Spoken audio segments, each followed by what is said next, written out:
আসসালামু আলাইকুম। Pure learning একাডেমির ইংলিশ ব্রাঞ্চ ইংলিশ টক নেস্টে সকলকে স্বাগতম। আজকে টপিক প্রোনাউন। নাউনের পরিবর্তে যে ওয়ার্ড ব্যবহৃত হয় তাকে প্রোনাউন বলে। আমরা যদি একটি উদাহরণের মাধ্যমে দেখি তাহলে এখানে বলা আছে আবিদ ইজ আ বয়। এখানে আবিদ এর পরিবর্তে যদি আমরা হি ওয়ার্ডটি ব্যবহার করি তাহলে হি এখানে হবে একটি প্রোনাউন, কারণ হি আবিদকে রিপ্লেস করতেছে। Abid is a boy, he is a boy. Pronoun সাধারণত ৮ প্রকার, কিন্তু ১০ প্রকার আকারে পড়তে হবে বা জানতে হবে। জানার জন্য ১০ প্রকার জানা ভালো, কিন্তু লেখার জন্য আমরা ৮ প্রকার পড়ব। প্রথমটা হচ্ছে পার্সোনাল প্রোনাউন। ব্যক্তি বা অব্যক্তিবাচক বা বস্তুবাচক বোঝায়। যেমন আই, আমি। ব্যক্তি বোঝাচ্ছে ইউ, তুমি, শি, হি, উই, দে। এবং ইটকে ইমপার্সোনাল প্রোনাউন বলা হয়। যখন ইটের সাথে ইমপার্সোনাল ভার্ব বসবে তখন সেটা ইমপার্সোনাল প্রোনাউন হিসেবে কাজ করবে। তো এটা পার্সোনাল প্রোনাউনের একটা অংশ। এক্ষেত্রে আমরা দেখি, এভাবে মনে রাখবো আমরা, আমি, তুমি।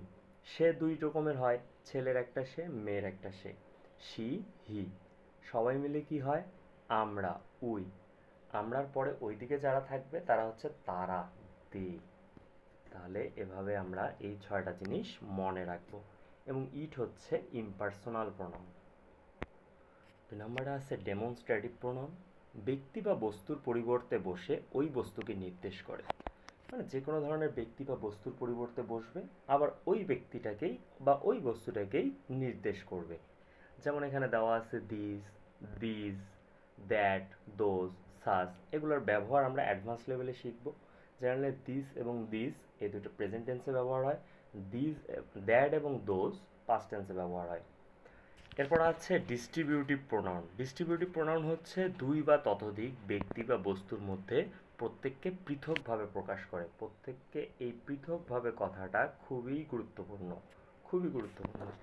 যেমন 7 ওয়ার্ডস, আমি বারবার বলি যে এই 7টা ওয়ার্ড কিয়ামত পর্যন্ত কাজে দিবে। আপনি যতদিন ইংলিশ পড়বেন ততদিন এই 7টা ওয়ার্ড আপনার কাজে দিবে। সুতরাং 7টা ওয়ার্ড আমার সাথে সাথে মুখস্থ করে ফেলুন। Each every any, either neither, no one. Each every any, either neither, no one. এই 7টা শব্দ সবসময় সিঙ্গুলার। এগুলোর পরে যদি কোনো সাবজেক্ট বসে তাও সিঙ্গুলার। এগুলোর পরে যখন কোনো ভার্ব বসাবো সেটাও সিঙ্গুলার হবে। এবং এটার পরে যদি কোনো কারণে অফ থাকে তাহলে সাবজেক্ট প্লুরাল হবে, ভার্ব সিঙ্গুলার হবে। এটা আমরা যখন অ্যাডভান্স লেভেলে আমরা ইউজ দেখবো প্রোনাউনের তখন শিখবো। তবে এই 7টা ওয়ার্ড মনে রাখতে হবে। এরপর আসি ইন্ট্রোগেটিভ প্রোনাউন। ইন্ট্রোগেটিভ প্রোনাউনটা খুব সহজ। আমরা ডাব্লিউএস কোশ্চেন করছি, হোয়াট, হোয়েন, হাউ। এগুলো হচ্ছে ইন্ট্রোগেটিভ প্রোনাউন, যেটা দ্বারা প্রশ্ন করা হয়। এরপর আসি রিলেটিভ প্রোনাউন। রিলেটিভ প্রোনাউনও ডাব্লিউএস ওয়ার্ড থাকবে, কিন্তু ডাব্লিউএস ওয়ার্ডটা মাঝে বসবে এবং কোনো প্রকার প্রশ্নবোধক চিহ্ন থাকবে না। তাহলে রিলেটিভ প্রোনাউন এবং ইন্ট্রোগেটিভ প্রোনাউনের মধ্যে পার্থক্য কি? ইন্ট্রোগেটিভ প্রোনাউনে প্রশ্নবোধক চিহ্ন থাকবে, কিন্তু রিলেটিভ প্রোনাউনে প্রশ্নবোধক চিহ্ন থাকবে না। এবার বইয়ে রিফ্লেক্সিভ এবং ইমফেটিক প্রোনাউনটা একসাথেই দেওয়া আছে। আপাতত একসাথেই পড়ি আমরা। যখন আমরা অ্যাডভান্স লেভেলের ভিডিও দেবো তখন আমরা দুইভাবে দেখাবো। রিফ্লেক্সিভ প্রোনাউন এবং ইমফেটিক প্রোনাউন এটা নিজের সম্পর্কে বলা হয়। যেমন my self, him self, her self. এখানে হার সেলফ বানানটা ভুল হয়েছে, এফ হবে, হার সেলফ।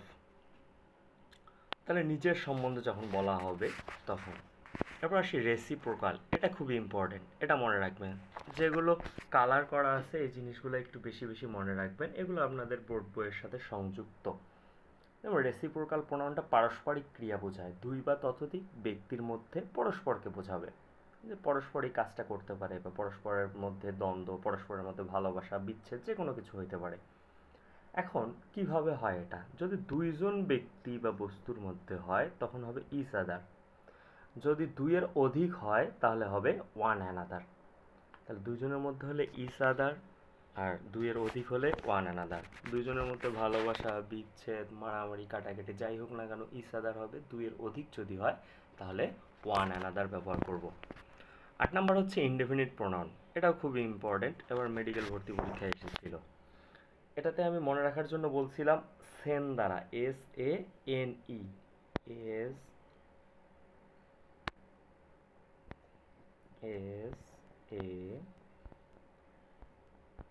SANE দ্বারা।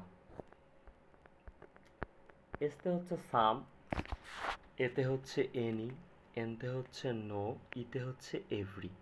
এগুলোর পরে যদি ওয়ান এবং বডি বসে, ওয়ান এবং বডি, যেমন some one somebody, any one anybody, no one nobody, every one everybody, এই সমস্ত শব্দ যদি বসে তাহলে তা ব্যক্তিকে নির্দেশ করবে।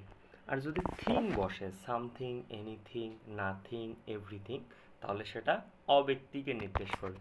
কিভাবে হয় এটা আমরা পরবর্তীতে দেখব। তো যাদের বেসিক লেভেল এই পর্যন্তই ভিডিওটা, আমরা অ্যাডভান্স লেভেলের ভিডিও একটু পরে প্রকাশ করব।